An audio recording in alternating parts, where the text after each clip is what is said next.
get started. It's great to see you all here. Here we are. Final exams is in just under 2 weeks. Now, why did you have to say that? I feel a little stress and anxiety. But experiencing some stress and anxiety. Well, this is the right place to be. I'm Edward Song. I teach in the philosophy department, and I'm very pleased to be introducing our speaker today. Let me begin by noting that this lecture is sponsored by the NetView program, the Provost's office, and the departments of mathematics, chemistry, and biology. And we're very grateful for their support in helping to make Professor McGuire's lecture happen today. Saundra McGuire has been helping students find success in academics and in life over her 45-year career in higher education. I started when I was 6 years old, if you're getting my age from that. Oh, I'm sorry, this is a Christian college. No, I got it. I was 17, really. Really, that's true. Okay. Most recently, she was the Assistant Vice Chancellor and Professor of Chemistry at Louisiana State University, where she was also Director of the Center for Academic Success, which won the National College Learning Center Association Outstanding Learning Center of the Year in 2004. Prior to arriving at LSU, Dr. McGuire was the acting director of the Center for Learning and Teaching and taught in the chemistry department at Cornell University. She retired from LSU in 2013 to spend more time lecturing to students just like you.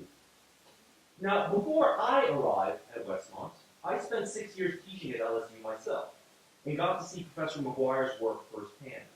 She had a reputation for being kind of a miracle worker.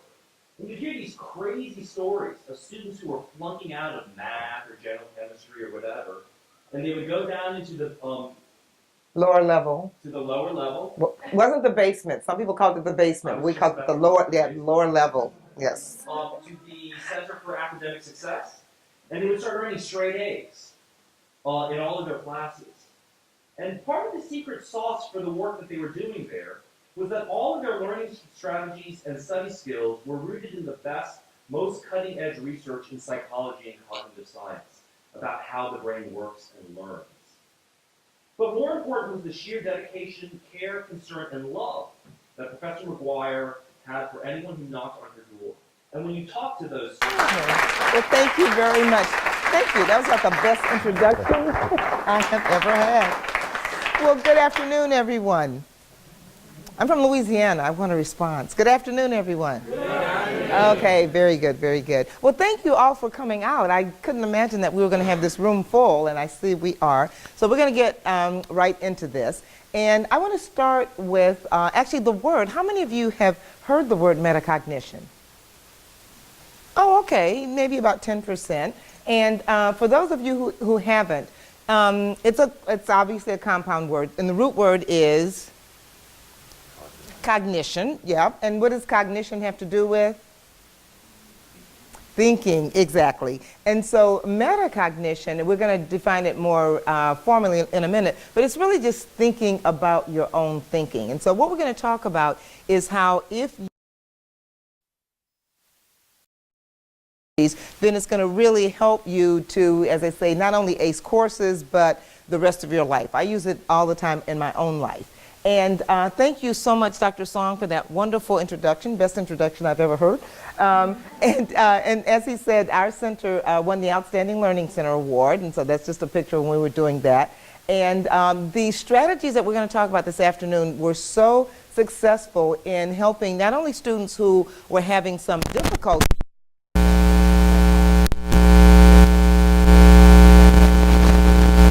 the White House. So what we're going to be talking about today, and I want to let you know that I'm going to be asking a lot of questions. Now, there are no right or wrong answers to the questions that I ask. I just want to know what you're thinking and what your ideas are. So don't be shy to answer the questions. And if during the talk, if you have any questions or any comments, then just raise your hand and I'll stop and I'll entertain questions and comments, because I want it to be more of a kind of a discussion rather than just a lecture. Is that okay? Okay, so we're going to talk about why it is that a lot of college students might be very inefficient learners when they get to college. And now what I'm going to do, because how many faculty members do we have here? Okay, so we have quite a few faculty. So I'm going to ask the students questions that I don't necessarily want the faculty members to see what their responses are. So I'm going to ask you to close your eyes when I ask these questions. And students, I want you to watch them. If you see anybody with peeking, let me know, I'll throw them out. But this first question, and faculty, close your eyes, but how many students here would say that you really didn't spend a lot of time studying when you were in high school? Okay. How many of the students said you spent a lot of time studying in high school? Okay, and then the rest of you kind of intermediate, yes. So you can open your eyes now, faculty. What I find is that most students in high school don't spend a lot of time studying because we did find, I was one of those students who didn't. I did fine in high school without studying. My husband was someone who studied a lot, and I used to think incorrectly that if people studied a lot, that meant that they weren't as smart as the people who didn't have to study a lot. But then I realized that that wasn't at all. The people who studied a lot knew that they needed to understand the information more deeply, and so that's what they spent their time doing. So we'll talk about that, and then we'll talk about these specific metacognitive learning strategies that work very well, and we'll talk about why they work. Now, I know these strategies work because you heard Dr. Song say that I wrote the book on it, and I have examples to prove it, and the book is just teach students how to learn. And I did write it for college faculty, and I wasn't recommending it all to students, but now I've spoken at over 200 institutions, and the last couple of ones I've spoken at, students did buy it, and they said that it was really, really helpful, and I never promoted it to students before I had actual comments that said that it was helpful. I'm not saying that you should buy it, but maybe you could borrow someone. But it has all the strategies we're going to talk about this afternoon and some more. Now, I just put this slide in this afternoon because when I found out that your final exams were coming up soon, I wanted to show you these data. And I don't typically show these data to students at LSU. I used to, but the faculty didn't want me to show it to them. And I'll tell you why in a minute. But these are 4 students who were in an analytical chemistry course, Chem 2001. And these are 4 students. And as you can see, it was just before the final exam, between 12 and 2 days before the final. And the final was on December 14th. And so the first student I worked with was just student number 1. And you see he'd never gotten out of the 60s. And he was a graduating senior. But he was an engineering student. He was supposed to graduate in December, but he had to get a C in this analytical chemistry course, so he was not going to graduate. And so he called me on a Friday asking me, December 14th was a Tuesday, asking if I could help him with some learning strategies. And when he told me what he made, I really didn't think that there was that much hope for this guy. I really didn't. But I met with him, and he was very attentive, as I can see all of you are. And so I taught him what we're going to talk about. And so when he took the exam, he called me up. It was after the exam, but I was working with another student, and so I never interrupt a student. So I didn't pick up the phone, so it went to voicemail. And so I checked the voicemail, and so this guy says, Dr. McGuire, I just wanted to say that those strategies you taught me were really, really helpful. I think the minimum I made on that exam is 100. And I'm going, 100? Oh, no. So nobody had ever told me that the minimum they made was 100. So I thought it was delusional. I said, oh, this guy's delusional. And so I figured if he thought the minimum was 100, he might have made in the 20s or 30s. And so I called the professor and I said, look, I need you to tell me what this guy made because he thinks he did pretty well. I didn't have the nerve to tell the professor he thinks he made at least 100. I said, he thinks he did pretty well. So he said, well, I don't know what he made, but I'll call the grader and I'll call you back. So he called me back that afternoon and he said, Saundra, the grader said that guy made 107, but she knows he cheated. He cheated. He had to have cheated because he never got out of the 60s, and he talked to her 2 days before the test, and he didn't know anything. And so I said, well, yeah, I sent him to talk to her because he was asking me specific questions about the test coverage, and I didn't know that. So I said, you need to talk with the TA. And I said, but it wasn't the case that he didn't know anything. He couldn't answer any questions, but it wasn't that he didn't know anything. He knew a lot because he'd memorized a lot of stuff, but on this particular test, it was all application. And so he couldn't answer those kinds of questions, and so we showed him how to think in terms of concepts. And so, but I called him up. I said, look, I need you to tell me exactly what you did differently because they think you cheated. And he said, they think I cheated? I'm so flattered they think I cheated. And he said, no. He said, I used to study for this course the way I studied for calculus. And he said the way I would study for calculus is I would memorize the types of questions that we had on homework, And I would memorize the steps to go through to solve those problems. And that worked fine in calculus. But it didn't work in chemistry, because in this chemistry course, this professor asked questions like, you go into a lab, they show you a green solution, they tell you it's killing all the men but not the women. What are you going to tell them to do? And so he didn't know how to even start answering questions like that. And so that's what we were able to teach him how to do. And you see, the other people, they had typically, their averages were 60s, but 107, 88, 88, and 90. So we're going to talk about how it is in 2 days we can make this happen. Now, the reason that they don't like for me to tell students about this early in the semester at LSU is because they think that everybody's going to wait until 2 days before the test and start studying for it. And so, but that's not true.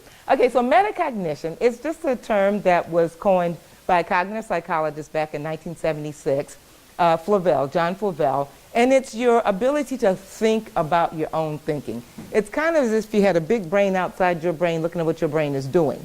And that big brain is asking your brain questions. And it's saying, does she really understand this information, or did she just memorize it last night because the test is today? It is your ability to be consciously aware that you are a problem solver. So when things come up, you don't just say, well, oh, I don't know how to approach this. I got to find somebody to help me or give me the answer. The metacognitive brain says, well, maybe we can figure this thing out. And I'll give you an example. How many people in here would say you have a problem with procrastination? Raise your hand if you do. Okay, and I'm definitely one of them. Okay, now if you're not using your metacognitive brain, you say, I'm a procrastinator, I put things off. I wish I didn't procrastinate, but I'm just a procrastinator. But the metacognitive brain says, wait a minute, that's a problem. We need to solve that problem. Because what are some of the negative consequences of procrastination? What's one thing that happens when you procrastinate? Say that again?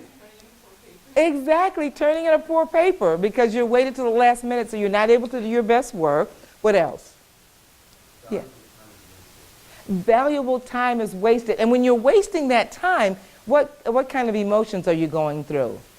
Stress, exactly. You're super stressed out. And how many people feel guilty that you're not doing it? Yeah, so you're wasting so much emotion. So the metacognitive brain says, we need to solve that. So then you say, well, what am I supposed to do? And the metacognitive brain says, well, what do you do now when you need to find out something about something you don't know anything about? And what do we do if we want to find out something about something we don't know anything about? What do? Google it. Exactly. Exactly. Precisely. We Google it. And so if you were to Google how to avoid procrastination, you will be brought to all kinds of sites that give you wonderful strategies about how to avoid it. And so I'm going to share one with you. I didn't used to share this, but so many students have said that it made a big difference to them that now I've started sharing it. And the only reason I know this, I was procrastinating one day, and I said, wait a minute, you teach this stuff, so just do it. So I Googled it, and this site said, just use what everybody has with them. Everybody has a cell phone, and it says, the way to avoid procrastination, just use this thing, put it to good use. Because the most difficult thing about doing something that you really don't want to do is what? Getting it started, exactly. And so what the thing said is take out your cell phone and then use the timer and just set it to 45 minutes, 50 minutes, 60 minutes, however long you want to work on this. And commit to yourself that when you hit start, you're going to start this thing. And you're not going to stop until the timer goes off. And so I did that. I was procrastinating writing a paper. And I hit 60 minutes, and you can give yourself, a couple of minutes to get everything else out of your system if you want to before you hit start. But all I want to do was the outline and the introduction.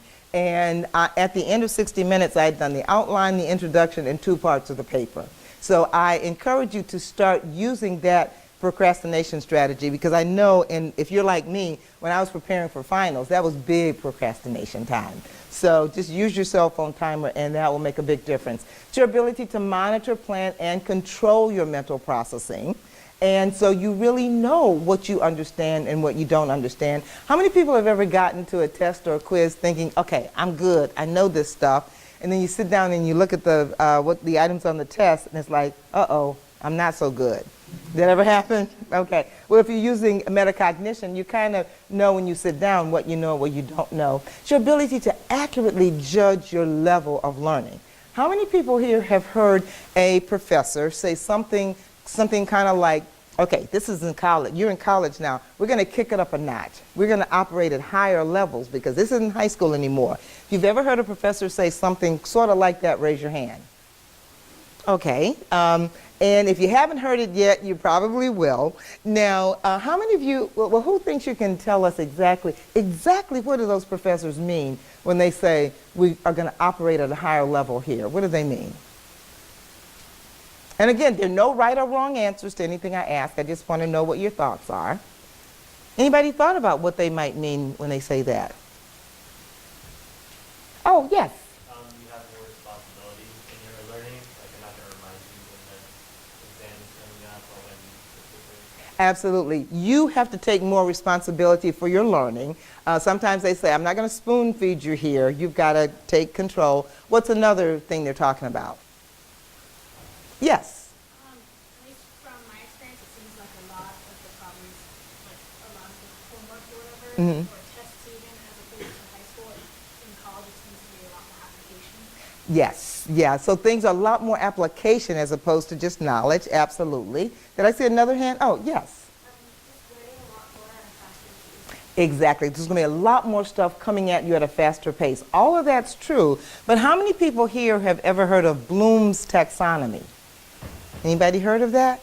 Oh, okay. I see a few people have. Most students have not. We're going to talk a little bit about Bloom's taxonomy because that's going to give you a good idea of exactly what they're talking about when they're talking about moving to higher levels, and we'll talk about the strategies that you can use to get yourself to higher levels. And it's also your ability, as we said earlier, to know what you know and what you don't know, so you don't show up at a test thinking you know everything and you find that you don't. Now, I told you about this guy in analytical chemistry. I threw him at the last minute. But before, I always tell students about this particular student because I think she is like a lot of the people in this room who did really well in high school and was very interested. She was pre-med. I met a lot of students who were here early, and many of those students were pre-med. They were biology majors, pre-med, and I met some other really interesting students too. But this young lady was pre-med, and I met her on September 23rd, 2013, in a chemistry class. We have huge classes there. And I was talking to the students about metacognition. And at LSU, I don't really talk to students about this until after they've gotten the results back from their first test. Because if we start talking about learning strategies before students have gotten the results back from their first test, what do you think their attitude typically is? Exactly. I don't need this. Exactly. I don't know what she's talking to me about. I don't need this. And so it's after they've had the first test, and we also don't let them know that at the next class somebody's going to talk about learning strategies. Because if we do that, what's going to happen? Nobody's going to show up. Exactly. They're going to skip class. And so I was doing this presentation, and I got there very early, and there was this one young lady sitting on the front row, and she looked up and she saw me. She said, "Are you going to teach us today?" And so I said, "Yeah." She said, "What are you going to talk about?" I said, "I'm going to talk about learning strategies. How did you do on the first test?" She said, "Oh, I did great on the first test. I made a 96.5, and I was really surprised because I didn't think I had done that well." And I said, "Oh." Now, the reason I said, "Oh," was I knew that the total number of points on the test was 150. But what I didn't know if she might have already taken that into consideration. So I said, "Oh," I said, "Well, you know, the test was worth 150, so was your 96.5 out of 100 or 150? She said, "I don't know, let me check." And so she went to her computer, and I was watching her as she was watching her laptop. And all of a sudden, I saw these crocodile tears start to flow down her face. I said, "Don't worry about any of that, because what we're going to talk about today will turn all that stuff around." She said, "No, you don't understand." She said, "I just got my first calculus test back yesterday, and I made a D on that, too."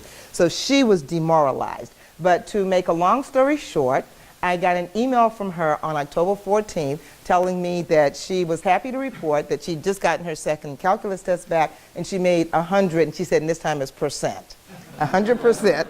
And I always ask students to tell me exactly what they did differently that they think made a big difference, and she said it was that problem-solving strategy, that homework strategy that you taught. And so I'm going to tell you about that in just a minute, but that's what made the difference for her. And then I didn't hear from her anymore that semester, so I emailed her January 9th how the semester turned out. She made a 4.0 that semester. And on January 20th, she sent me a detailed email to tell me all the strategies that made a big difference. And then on May 7th, I didn't hear from her, so I emailed her about the spring semester, and she made a 4.0 that semester too.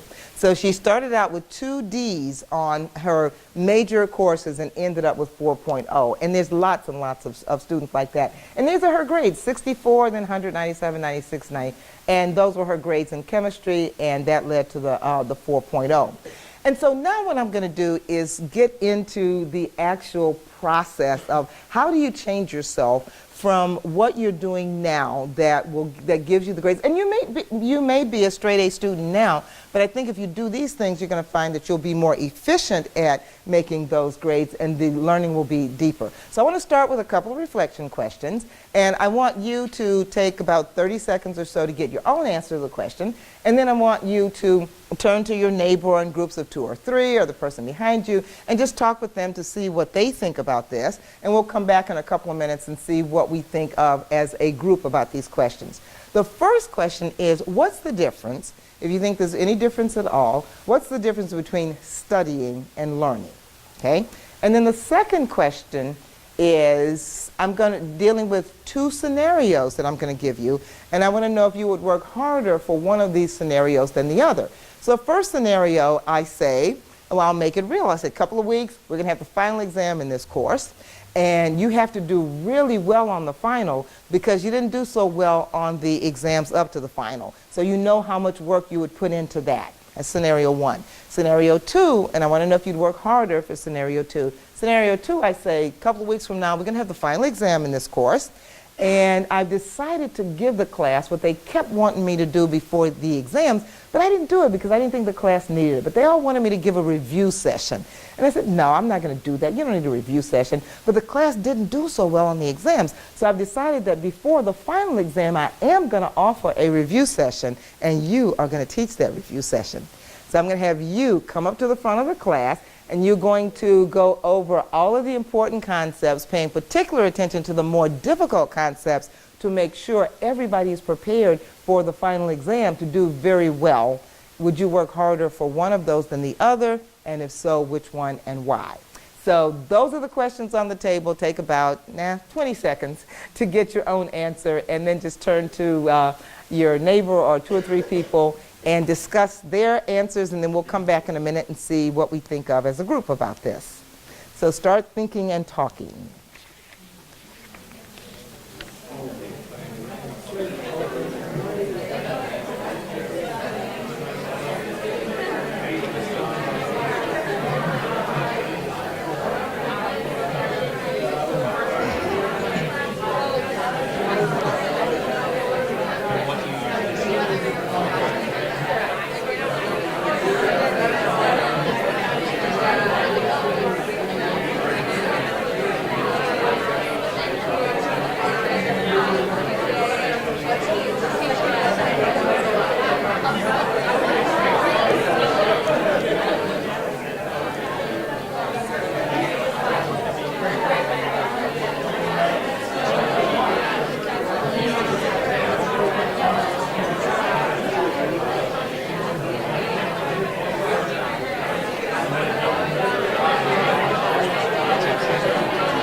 Oh, hi, how are you? Great. So- You fit right in. I thought you were one of the Westmont students.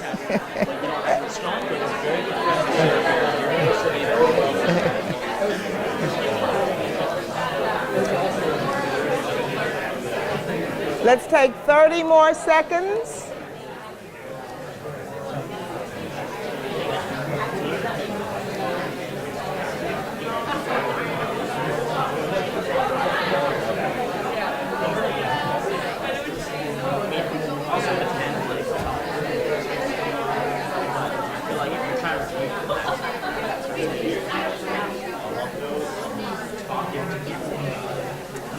Okay.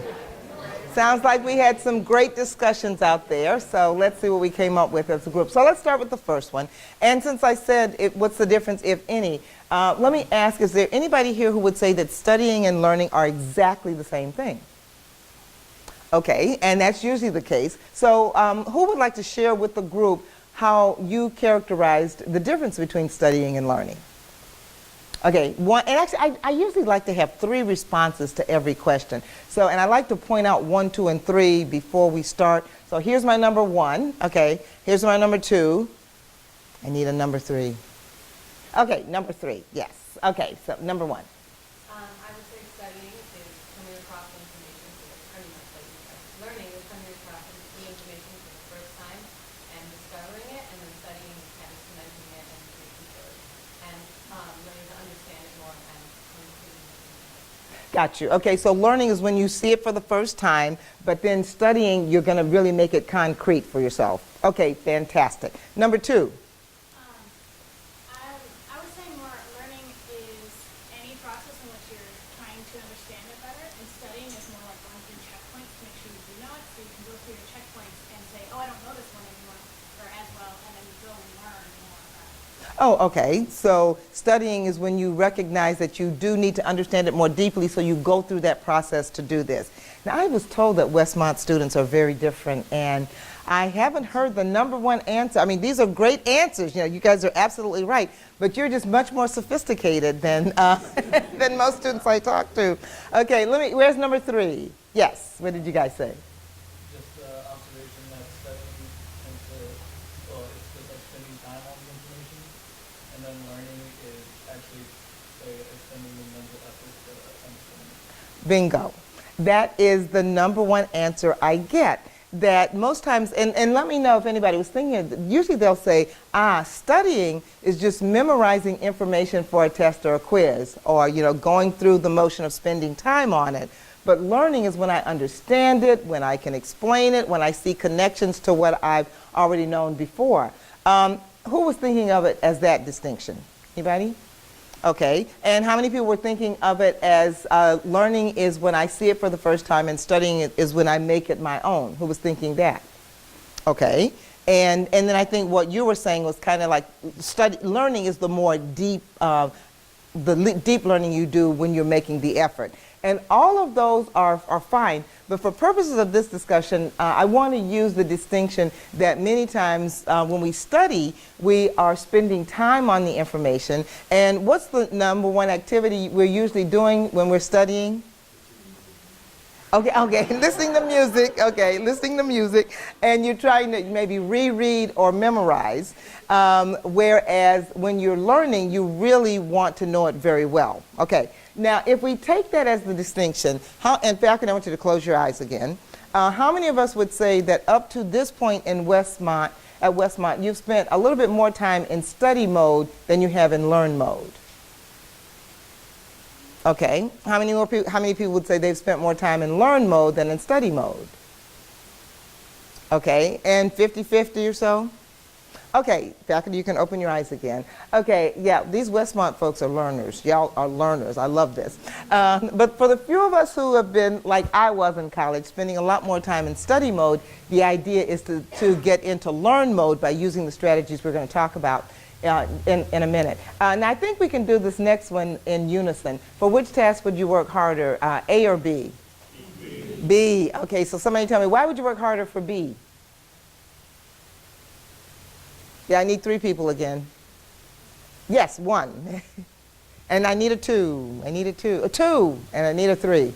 Oh, 3, 4. I got 4. Okay, wonderful. Okay, so where was my number 1? Okay, yes, okay. I said B because like when you want to teach material to a class, you want to take time and effort to make sure that you really understand the material because you don't want to teach them something wrong.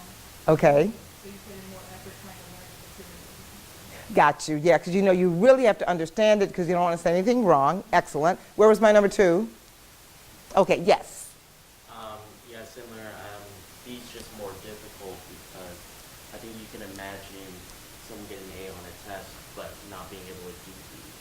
Okay. Not understanding, but they can still do enough to get an A on a test. Exactly. In fact, how many people have had that experience where you got an A on a test, but if somebody told you to teach that material, it was like, uh-oh. Did that ever happen? Yeah, absolutely. Where's my number 3? Okay, yes. I said that, yeah, I think we would definitely do that. I really, actually, the way I I said was, it actually depends on the subject you're learning. Okay. Making an A on a test, I mean, if you're not really too into the subject for that test, it'd be really hard to get an A for that subject, because that requires a lot of effort off the determined. Okay. And then teaching material to the class, I mean, or if it is something that you're interested in, I mean, like, if you're into it, like teaching material to the class. I see what you're saying. Yeah, it depends on the subject, because if it's something you really don't like, then you might have to spend more effort if you're trying to make an A. Whereas if you want to teach it, then you kind of really, you love doing it, and so you could do it a little bit less effort, with less effort. Okay, yeah, I agree with that. And where was my number 4? Okay, yes. I think there's just more social pressure for where if you fail in the public, but if you fail on a test, Okay, yeah, and so you've given me, except for this one, great response. I hadn't heard that before. But usually people say, I got to really know it if I have to teach it. Or they say, I've got to know how to explain it in detail to make sure that everybody understands, since everybody is now counting on me. And then sometimes they'll say, well, I don't really want to look stupid in front of the class. I want to make sure that I'm saying everything right. And sometimes they'll say, I want to be able to answer all of the questions. So I'm anticipating questions that people are going to ask, and I'm preparing to answer that. Sometimes they say, I want to be able to explain it more than one way, because if people don't understand it after I explain it the first way, I got to know how to explain it differently. Now, if we take those as the differences, up to this point, how many of us have been more in scenario A mode than in scenario B mode, would you say? Okay, and how many people have been consistently preparing to teach the information that you had to learn? Okay. Oh, actually, I'm glad you did that, because the reason I came up with that question for students is I do a lot of workshops for faculty, and I would ask faculty, at what point would you say you started to really understand the conceptual structure of what you teach? And there was always a consistent answer I got back. What do you think those people said? When they started teaching it, exactly. And so I said, well, how can I turn that so that I can make it a benefit for students? So if you want to ace courses and everything else, we got to stay in learn mode, not study mode. And we've got to study as if you've got to teach the material, prepare to teach the material, not just make an A. And I'm reminded to say something, because I see people taking notes, which is absolutely fine, but you are going to get this whole PowerPoint presentation in PowerPoint form. I've already given it to Dr. Song, and so he's going to make it available to all the faculty and all of the students. So don't feel you have to write everything down, but continue to take notes if you would like. So you got to work as if you have to teach the material. And I have another really quick story. This was a person, I met this student when I spoke at Eastern Kentucky University. And what's this, how many people are familiar with Baby Groot? Oh, okay, yeah, from Guardians of the Galaxy. Well, I spoke there on October 29th, and he emailed me January 18th, and we talked about the importance of pretending that you're teaching the information. And so he said he lived alone, but he had a Baby Groot plant. And so he was preparing for a psychology licensure exam, and he said he was teaching Baby Groot the information on the test. He Facebook messaged me on April 14th, and he said everything was going great. He was enjoying teaching Baby Groot. Baby Groot was enjoying learning the stuff. And then he messaged me on June 11th. He had just gotten the results back from the test, and he said he made way higher than he needed to make in order to become licensed, and he was pretty sure that if Baby Groot had taken the test, he would have been licensed too. And so I want to encourage you to implement that before your finals. Decide that you're going to pretend to teach the information. Now, the good news is you don't have to have your own class to be and teach the material mode. If you've got empty chairs in your room, if you have stuffed animals, if you have imaginary friends, if you have any audience, either real or imagined, that you can pretend you're teaching this stuff to, it makes all the difference in the world. And the reason is this. How many of us have ever been in a situation where you were explaining something to somebody, something you thought you totally understood, but then you got to a point where it's like, uh-oh, I'm not so sure about this. That's ever happened to you? Raise your hand. Okay, yeah, it happens to everybody. But if you had not been in the process of explaining this to somebody, when would you have known that you didn't totally understand this? If on the test, yeah, if it's in class, on the test. And so you have to go through this process to vet your brain, because the brain is really good at convincing us that we totally understand stuff that we don't. And so you have to put it to the test. And when you find out, oh, I don't really understand that, then you can go back and you can look it up and you can go through this process as this young lady talked about. Now you know what you don't really understand and you can go back and really master that. We had a vet school student who was flunking animal physiology, and she came to the center and she ended up making an A in the course. And I always ask students to come back and tell me exactly what they did. And so I said, tell me exactly what you did. She looked at me, she said, Dr. McGuire, I have the smartest dog in animal physiology on the planet. She said, every day after class, after we met, every day after class, I would go home and I would teach him what we had learned that day. And so you can imagine if she was doing that every day, when she went to class 3 periods in the future, because she understood everything the 3 periods before that, she was going to be able to learn much more efficiently that day. So I really encourage you to use that strategy. So basically we're talking about using metacognition to become an expert learner. And now I want to tell you about a couple of other students and give you 2 other strategies. Travis was a junior in psychology who'd made a 47 and a 52 on the first 2 tests, and I talked with him the night before the 3rd test. I thought he'd make in the low 70s or so. I figured 20-point bum, 30 minutes before the test, but he made an 82. And he called me, he was so excited, and I said, wow, Travis, that is great. If you make higher than an 85 on your next test, I will take you to lunch. Now, did I think this boy was going to make higher than 85 on his next test? Absolutely not. That was a stretch score. I thought the 82 was a fluke. But he called me back 3 weeks later and said, and I made an 86. I took him to lunch and I said, Travis, what are you doing? He said, I'm just doing that stuff you told me to do. And it was a reading strategy that's on the next slide that I'll show you. Dana was a first-year physics student, and she'd made an 80 and a 54, and she was about to drop out of the physics major because she thought she couldn't do it. And I talked with her. Those were her grades the rest of the semester. She ended up getting an A in the course. And the problem that Dana was having, how many of you are in classes that require you to either work problems or answer questions in the book, things like that, homework stuff? Okay, so how many people here, if you've ever done that, faculty, close your eyes again, if you have ever read the problem and then, or the question, and then flipped back in the chapter to find an example of the problem that you have to work or discussion of the question, raise your hand if you've ever done that. Okay, all right. The few people who are like me who were doing that, that was the problem. I taught at Cornell University before I moved on to LSU, and it was at Cornell that I learned that the #1 reason my students who had every ability to make A's in their chemistry courses were making C's, D's, or even F's because of that one thing. Because when we did that, were we working the problem? No, what was working the problem? The book, okay, but you are very, very bright people. I was a very, very bright student. Anybody remember thinking what you thought when you looked at the example and how they worked the problem? Anybody remember what went through your mind? Okay, what went through my mind? And tell me if it went through yours. When I looked at the way they did it, I said, oh yeah, I got that. I understand. You remember thinking that? Saying, oh yeah, I understand that. But then when we got to the test, if they changed anything around at all, what happened? Uh-oh, yeah, uh-oh, I don't got that, yeah. And so the way to prevent that is this homework strategy that I'm going to tell you about. But let me just tell you about the reading strategy first. It is a way to address the reason that many of us don't get the most out of our reading. And that is because many times when you start to read, you read a little bit, but then your mind starts to wander. That ever happened to you? Yeah, and then if you're like me, you don't really immediately recognize that your mind is wandering until you get maybe 3 or 4 paragraphs down the line, and then it's like, oh, I wasn't paying attention, I don't know what I just read, and what do we do at that point? Go back, exactly, we start over. Well, the problem is we don't have any new strategies, so you might get a little bit further this time, but you're not going to get a lot further.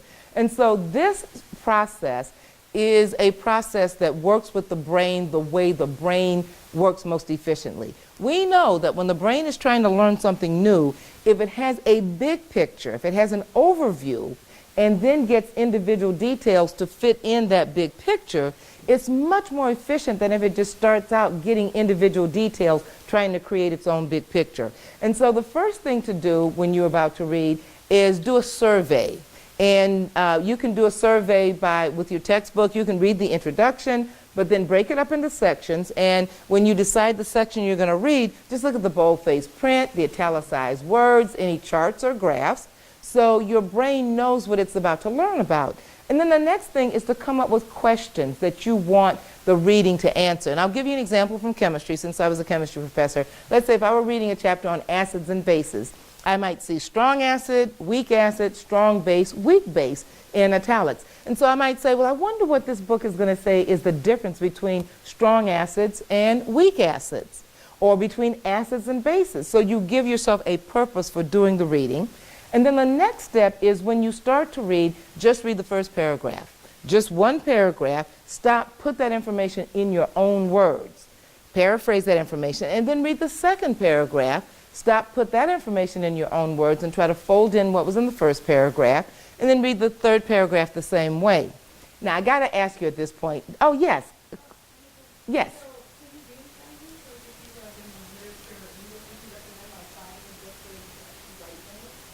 Oh, absolutely. That's an excellent question. Yes. And I'm a big proponent of textbooks.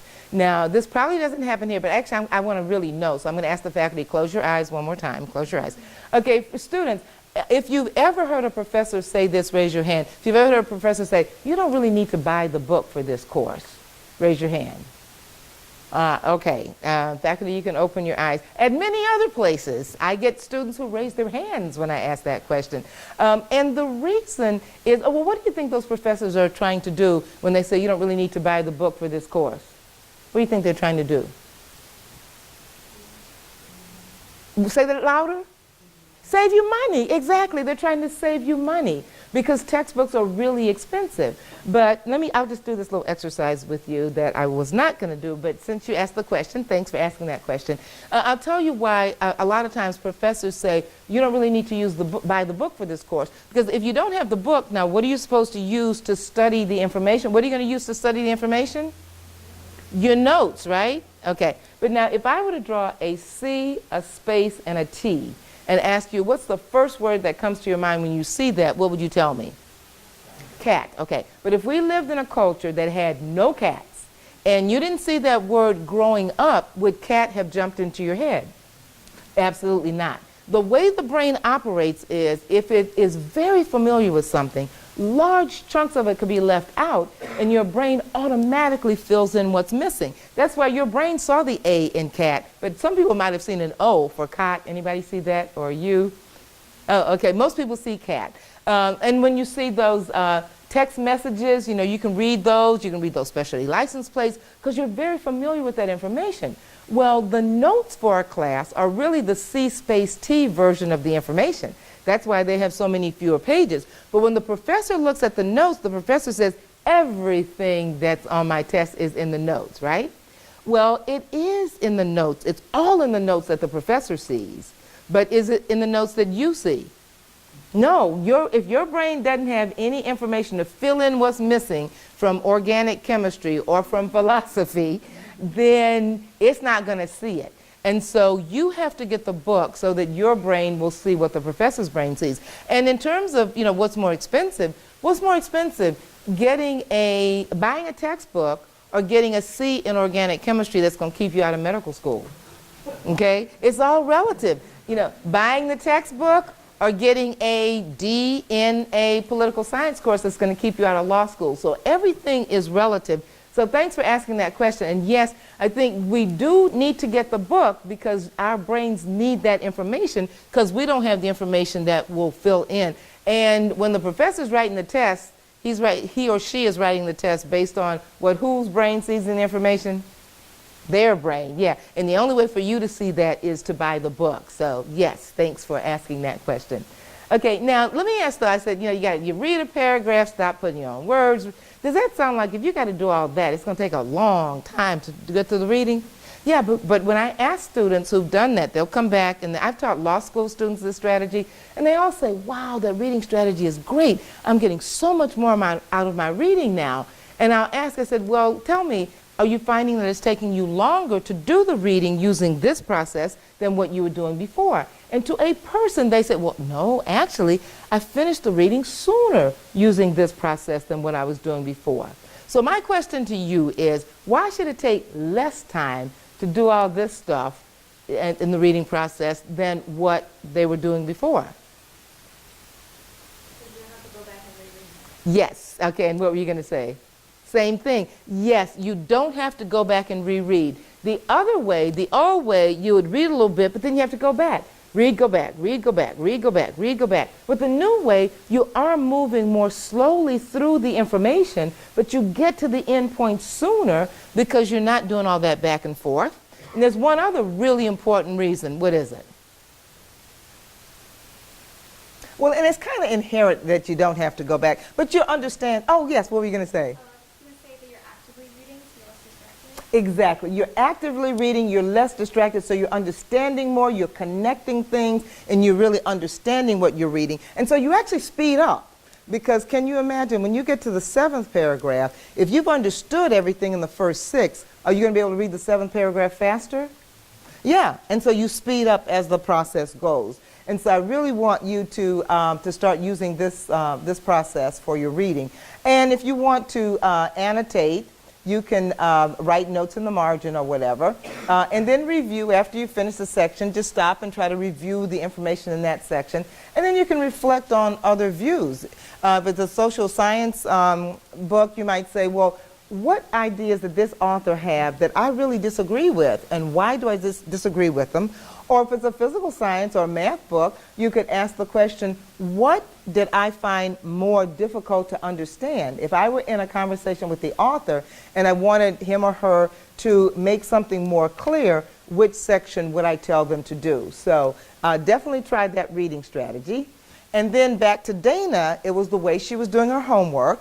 And so what I want to recommend you do then is, before you look at the first homework problem, you have to study the information. Again, break it up, do it by section, but study the information as if you're going to have a test or a quiz on it the very next day. You know how you really focus in if you're preparing for a test. So study the information really, really carefully. And when you do that, whether you're using your textbook or the notes, you're going to come across examples. So let me ask you, at this point right now in the way you were studying, what do you typically do when you get to an example? And y'all can be totally honest with me. I will not hear anything I have not heard from students before. So what do you do when you get to an example? Say that louder. Skip it. Yes. Now that shocked me, because I never skipped the examples. When I got to the examples, I would read the problem statement. But how many people are skipping the examples? Okay, I'm seeing a lot of people doing this. Okay, what you got to do is commit to yourself that you will never, ever skip another example. Because after you've studied the information, the examples are your brain's best resource for convincing itself that it can do these problems. It doesn't need the author of the textbook to do it. And so you've got to work the examples without looking at the solutions. And so just read the problem statement and just work it. Work it until you get to an answer. And even if you are not sure of the next step, just power your way through it until you get to an answer. And then when you've gotten to an answer, compare your answer with the answer that's in the book. If you got the same answer, then you can look at what the book did. But if you didn't get the same answer, don't look yet. Try to figure out where your mistake was. Now let me ask you, at this point in the process, do you think making a mistake is good or bad? Good, okay. Now, I'm not going to get a chance to talk just with the faculty here, but if you are like most institutions, students always say good. But when I ask faculty, what do you think students say? Faculty always think students say bad. But students always say good. Now, don't get me wrong. I'm not saying that it's bad if you don't make a mistake at this point. It is fantastic if you don't make a mistake at this point. But why is it good if you make a mistake at this point? Yes?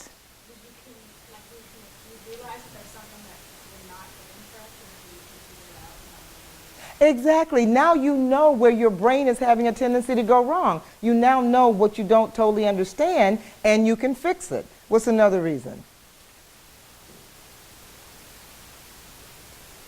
Okay, I just need one other reason. I won't make you tell me 3, but one other reason.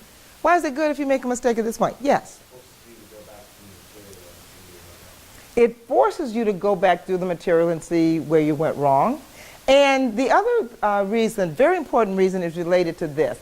How many of you have ever gotten a test or a quiz back and you looked at it and you say, oh, I would have done so much better, but I made simple mistakes?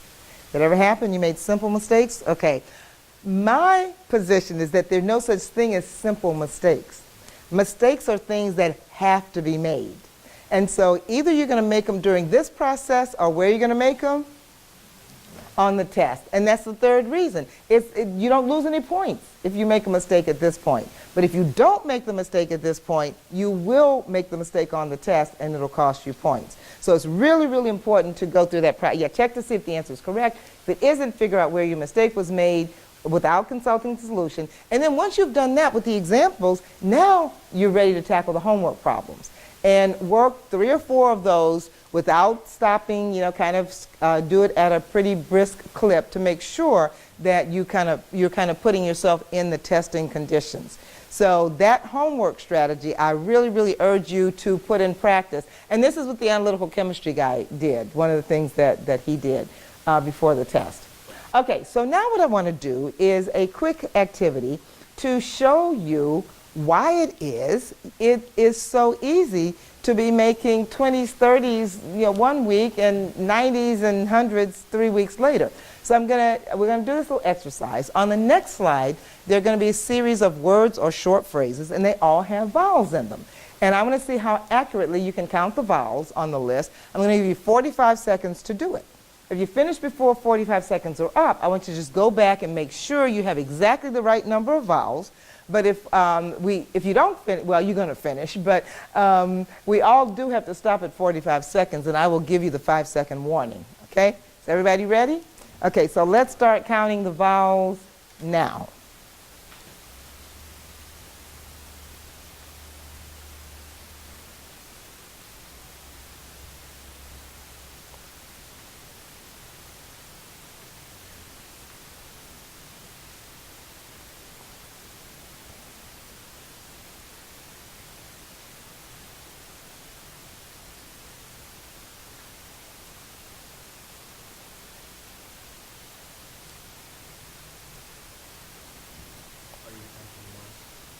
That's a good question. Hold on to that question. 5 seconds.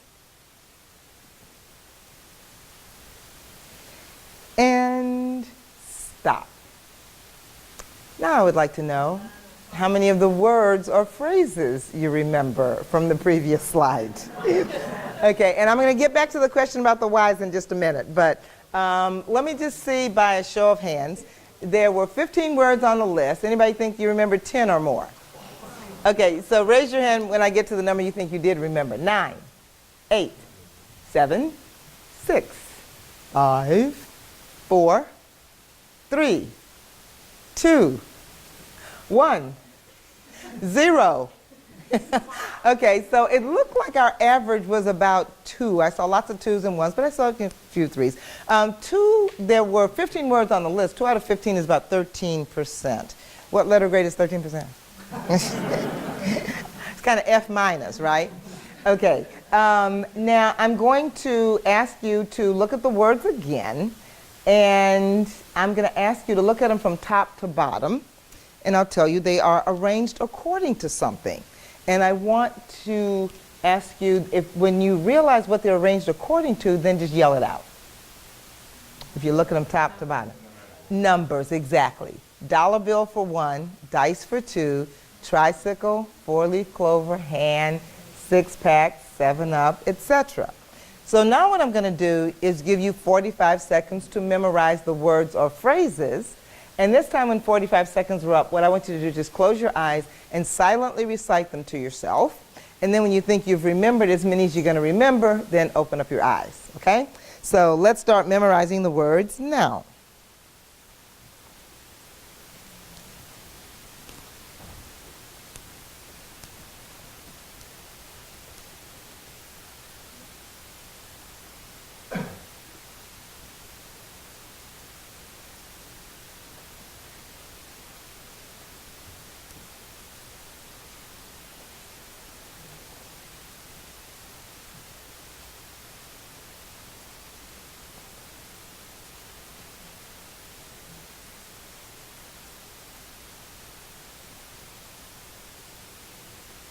Five seconds.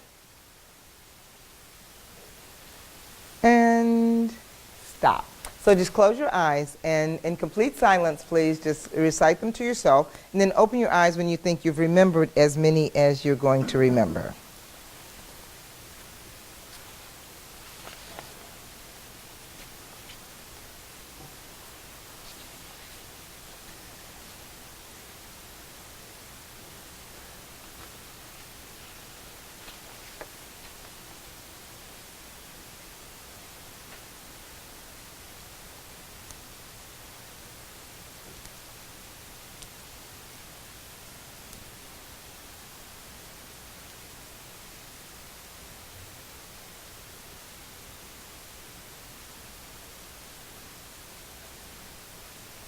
Okay, and I'm sure you'd remember more if I gave you more time, but in the interest of time, let me just ask, did you do better that time, you think? Okay, so now this time I want everybody to close your eyes, and I want you to raise your hand when I get to the number you remembered this time. And last time our average was 2, and so I'm going to start at 3 with everybody with their eyes closed. If the total number that you got this time, if it was 3, raise your hand. 4, 5, 6, 7, 8, 9, 10, 11, 12, 13, 14, 15. Wow. Okay, you can open your eyes. It looked like actually the average that time was about 13, and I saw the first hands kick in at about 6. Well, if you got 2 right the first time and 6 the second time, that's 3 times as good. So you could have made a 30 on the first test and 90 on the next test.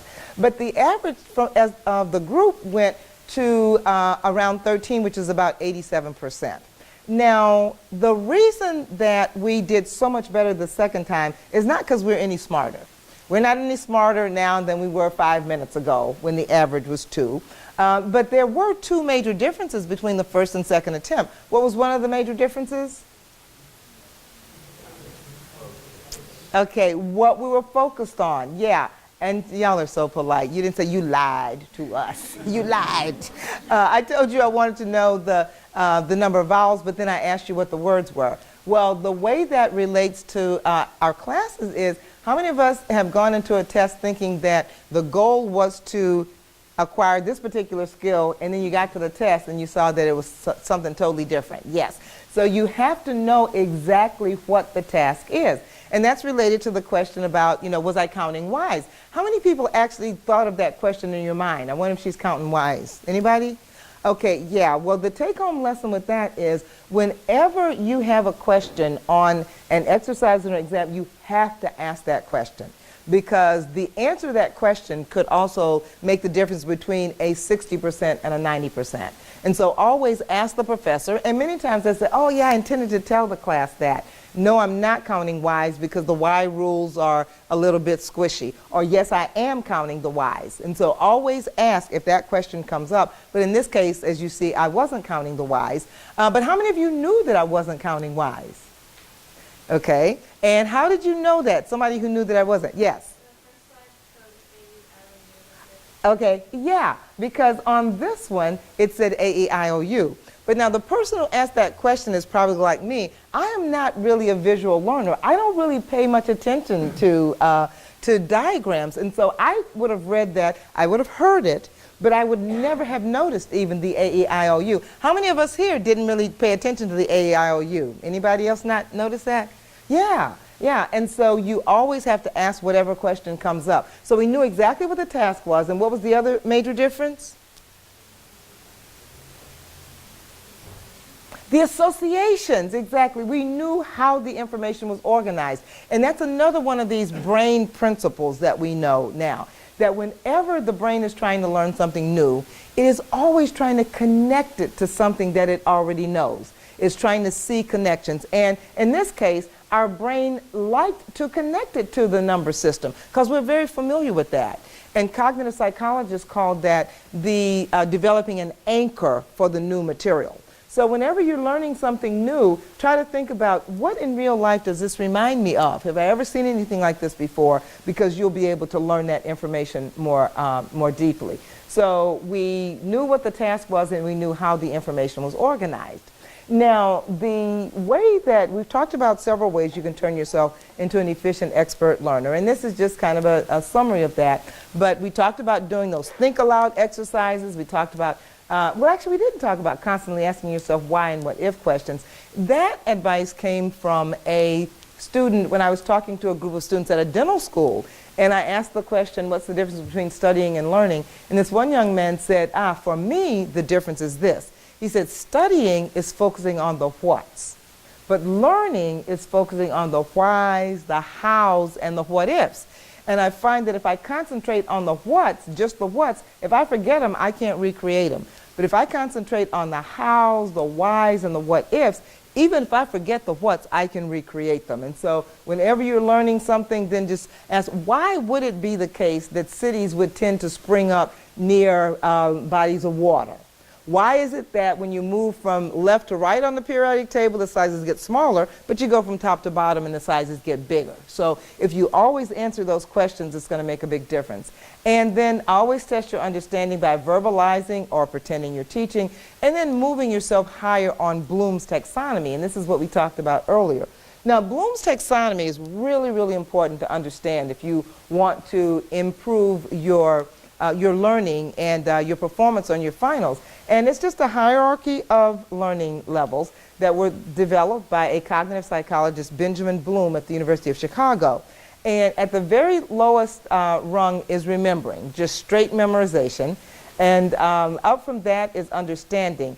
And if you're just at remembering, if I were to ask you, what's a buffer solution? You might say a buffer solution is a solution that resists a change in pH, because you've memorized that definition. If I said, okay, yeah, that's great. Now tell me what a buffer solution is in your own words.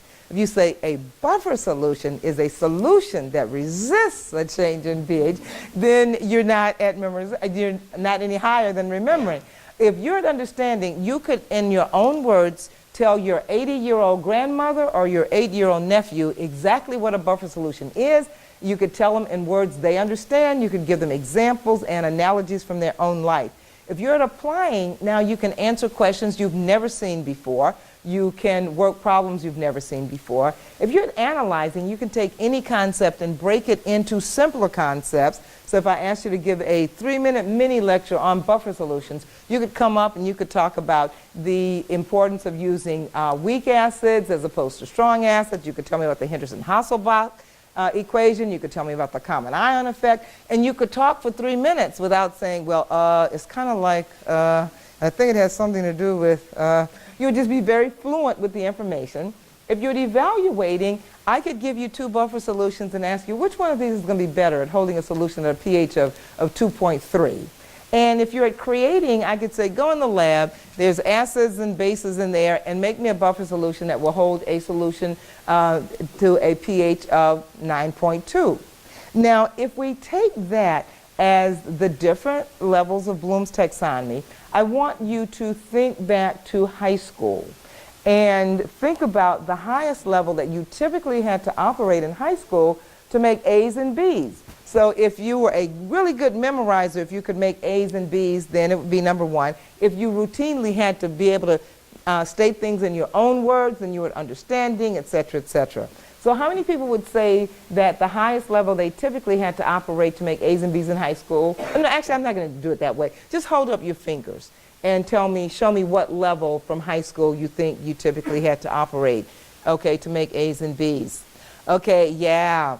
You are like most of the students I talk to. Absolutely. I'm seeing a lot of 1s, a lot of 2s, and some 3s. But now that you have been here at Westmont for almost a semester, and some of you have been here for 2 or 3 years, now that you know what's going on here, what would you say is the lowest level you can consistently operate to make the A's that you are totally capable of making here at Westmont? Hold your fingers up again and show me. Okay, I'm seeing 4s, 5s. And how many of you had independent projects that you have to do? Okay, what level is that? 6, exactly, yeah. So at least 4s, 5s, and many times 6. So that's the third piece of the puzzle. That's the third piece of why so many students who have the ability to make A's, and I mean everybody here has that. God has given you that ability. But the reason that we aren't is, one, we tend to be in study mode and not learn mode. Two, we're studying so hard to make A's on the test instead of making sure we practice teaching the information. And now we see, three, our only experience has been at lower levels of blooms. So how do you move yourself higher? And this is really, really important. All of those students said that they use this thing. We just call it the study cycle. It's a 5-step process that you can use for every class. And so then you start learning the information in class as opposed to having to wait and try to learn it later on. The first step is to preview information that's going to be covered in class before you go to class. And then the second thing is to go to class. And if you've done the I'm sorry. Yeah, just go to class. But I know everybody here just goes to class. Is there an attendance requirement in class here? Okay, most classes, yeah. Yeah, I applaud faculty who have an attendance requirement, because I think most students from high school really didn't have to go to class, and so they really don't know that they have to be in class in college, and so it's important to require them to be there. But let me ask this: how many people have ever been in a class where you're sitting in class, the information is going from the PowerPoint to your notes, and it is not going anywhere near here? That ever happened to anybody? Okay, yeah, but if you've done your previewing, you can make sure that that doesn't happen. And our students tell us that it is so much better for note-taking. It is so much easier for them to stay focused if they've done the previewing. So then go to class. And then the next thing is to review what happened in class as soon after class as possible. Hopefully within the next hour or two. If you don't have another class, then just sit there and review it, because the phenomenon that happens is similar to what happens when you see a movie more than one time. How many people here have seen any movie more than one time? Okay. How many of us have noticed that the second time around we see stuff that we didn't even know was there the first time? Notice that? Yeah, it's exactly the same with learning. When you review what happened in class, your brain is going to see stuff, it's going to make connections that it didn't before. And if you do this efficiently, it only takes about 10 minutes to do the preview and the review, so you got to do a little bit more than that, and we call them focused study sessions, and we tell you how to structure that. Just take a minute or so to plan what you want to do, and then for the next 30, 40, 50, 60 minutes, study with focus and action, and then take a break, because your brain, even though you might not know that it's tired, it does get tired, and then when you come back, just kind of review what you did, and then see if you have time to do another one, if you have the energy or feel like doing another one. And we recommend that you try to do 2 or 3 of these during daylight hours. And if you do another 1 or 2 at night, you'll have studied for 4 to 5 hours that day, when most people don't study that much in a whole week. But the most important thing is students always tell us that they're studying a lot more, but it doesn't seem like a lot more because they're breaking it up. And it's much, much easier to do. And so as we come to a close in about the next 10 minutes or so, 5 minutes or so, just a review of the effective metacognitive strategies. And I think we've talked about all of these, with the exception of spend time on every subject every day. That's really important, because most times, oh, yes? Sorry, I have a question going back to what you're talking about, like when to study. Uh-huh. You say, a couple hours of daylight and then a few less hours during the night. What if you don't really have as much time during the daylight hours to get Got you. through the day? Okay, excellent question. If you don't have as much time, then you're going to have to do more of your studying at night. But the research actually shows, for most people, not everybody, this isn't a one-size-fits-all, but for most people, they're more efficient studying during the day than at night.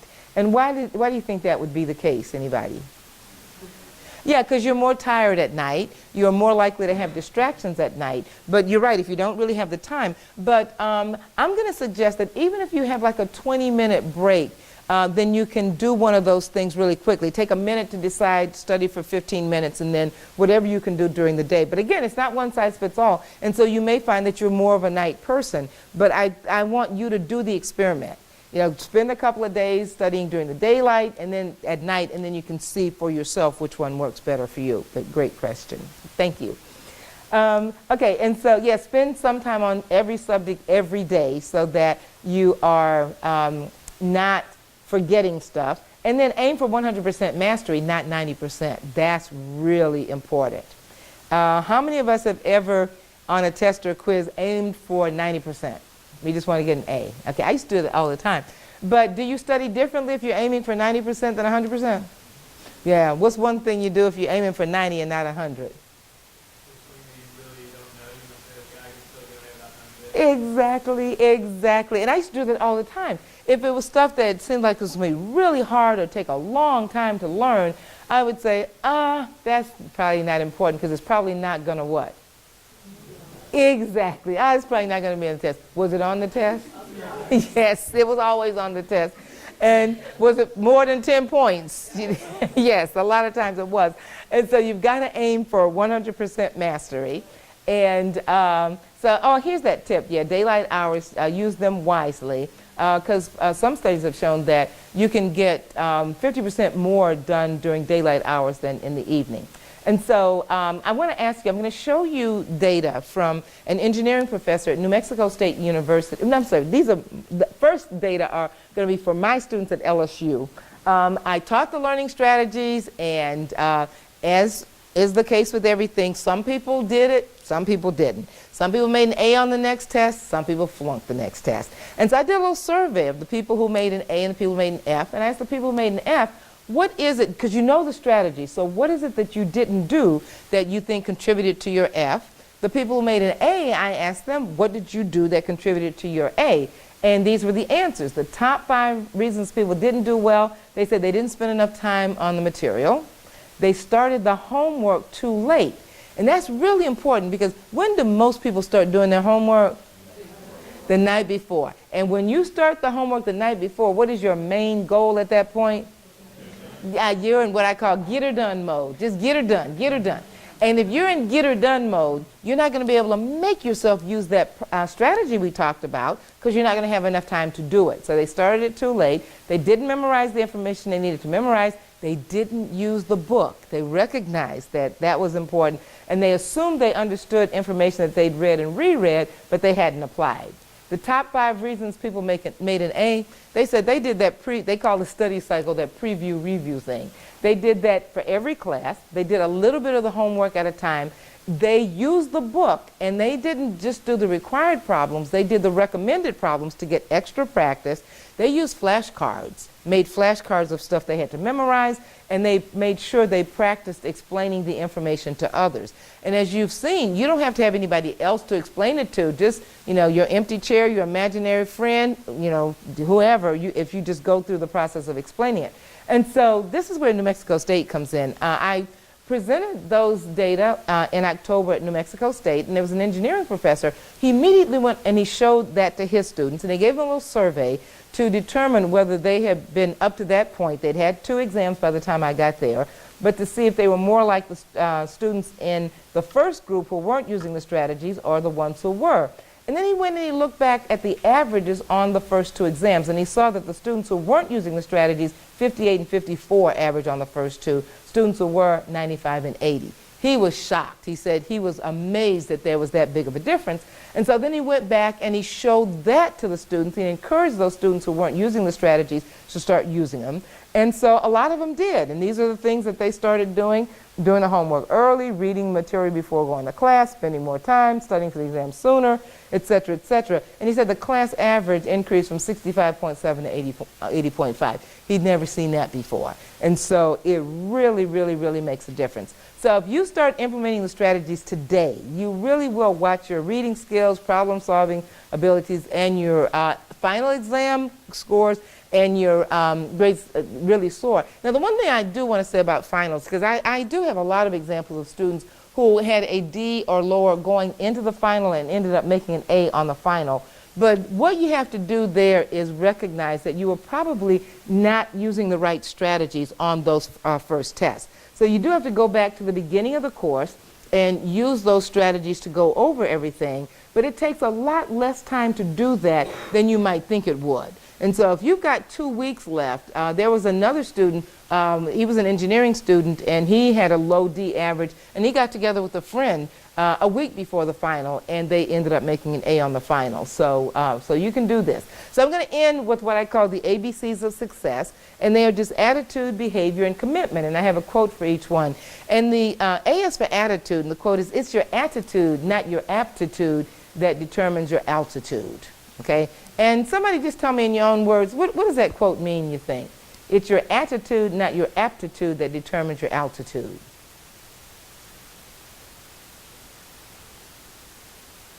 No right or wrong answer, just what do you think? Okay, I see 2 hands, 1 and 2, okay. Just because you may be quote unquote smarter doesn't mean that you'll get further in life if you don't put in the effort. Okay, yeah, she said just because you're quote unquote smarter, that doesn't mean you're going to get further in life if you don't put in the effort. So let me get your, what were you going to say? I think that it's about your approach and about whether you should be creative, so you'll learn so many different aptitude levels. Mm-hmm. Exactly, your attitude and what you're going to do to improve. And I used to think that there were certain students who were smart, who had aptitude, and certain students who were not. But I've seen so many students who are flunking turn out to be A students, and so many students come to college with an A average from high school and flunk out the first semester. I don't even believe in the concept that certain students are smart and certain students aren't. I think there are students who have learned strategies, and they consistently use those strategies to do well because they have that attitude that you talked about, that we're going to encounter difficulty, but you can do things to excel. Then B is behavior. It's the difference between knowing and doing that determines success. What do you think that means? It's the difference between knowing and doing that determines success.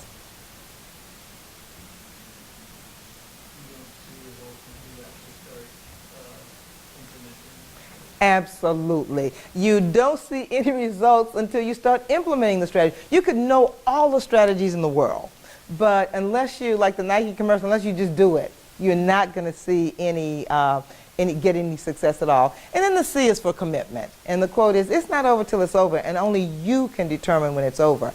And I like to tell people that if every organic chemistry student who had been told by a professor that you're never going to be a doctor because you flunked my first 3 tests in organic chemistry, if they had believed that, we'd have a lot fewer doctors in the world today. But people didn't believe that, and so you don't have to let anybody determine that you can't achieve what you know God has told you you are supposed to do. You've got to get different strategies, you've got to use metacognition, but you don't have to let anybody else tell you that it's over. So what can you do starting now to pursue your 4.0 this semester? You may have to spend more time studying. Aim for those 100% learning levels. Use office hours and study groups productively, and use that study cycle, basically use metacognition to study smarter. Now, you don't have to do this now, but before you go to sleep tonight, I'm going to encourage you to do this little exercise and write down what behavior you will commit to changing, because if you don't start it within the next 48 hours, you probably never will. And it doesn't have to be grandiose, just 1 or 2 things that you want to do. So I have a challenge for, actually, do we know who's here? Do we take attendance? No, but you will know who's here. I think that everybody here, the people in this room, we could have an average GPA of not less than 3.5, with nobody here having less than a 3.0 this semester, and a commitment not just to your personal excellence, but to the excellence of the people who are around you in your study group. And so as a final note, this is a website that has a lot of assessments, more workshops that have even more strategies than we talked about. And I wish all of you a fantastically successful future. And I look forward to seeing a lot of you in chapel tomorrow morning. So, yes, thank you. And thank you. Thank you. Some Well, people need to get stay here as long as anybody wants to. So